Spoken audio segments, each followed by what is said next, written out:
আসসালামু আলাইকুম। শুভ সকাল সবাইকে জানাচ্ছি। এই তো সকাল সকাল আমি একটু দেখতে আসলাম আমার ক্ষেতগুলো দেখে মাশাআল্লাহ আমার অনেক ভালো লাগে। এই তো ধানের ছড়ার মতন ছড়াগুলো দেখতে। পাশাপাশি আসলে আমি অনেক আনন্দিত এই ছড়াগুলো দেখে। কি মাশাআল্লাহ অনেক সুন্দর না?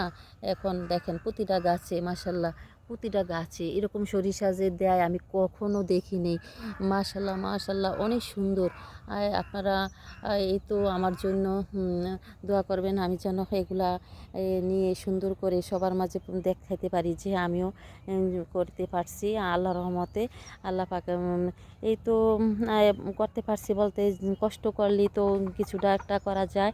এই কষ্টের রেজাল্ট যেমন বর্ষার সিজনে কিছু এই সিম গাছ লাগাইছিলাম, এখন সিম প্রতিদিনই গাছ থেকে খাওয়া যাচ্ছে।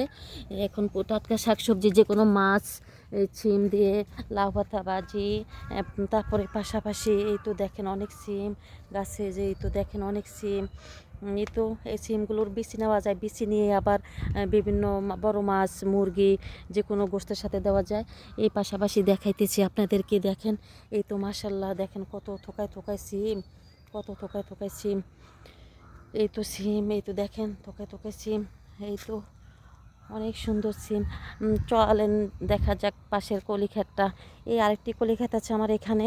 এখানে অল্প কিছু কলি ক্ষেত প্রথমে লাগাইছিলাম। এই তো কলি মাশাআল্লাহ এগুলোতে অনেক ফুল এসে পড়ছে।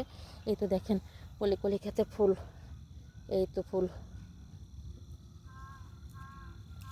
এই তো ফুল, এগুলাকে ফুল আসা পড়ছে, এগুলাতে মাশাআল্লাহ অনেক বড় হয়ে গেছে।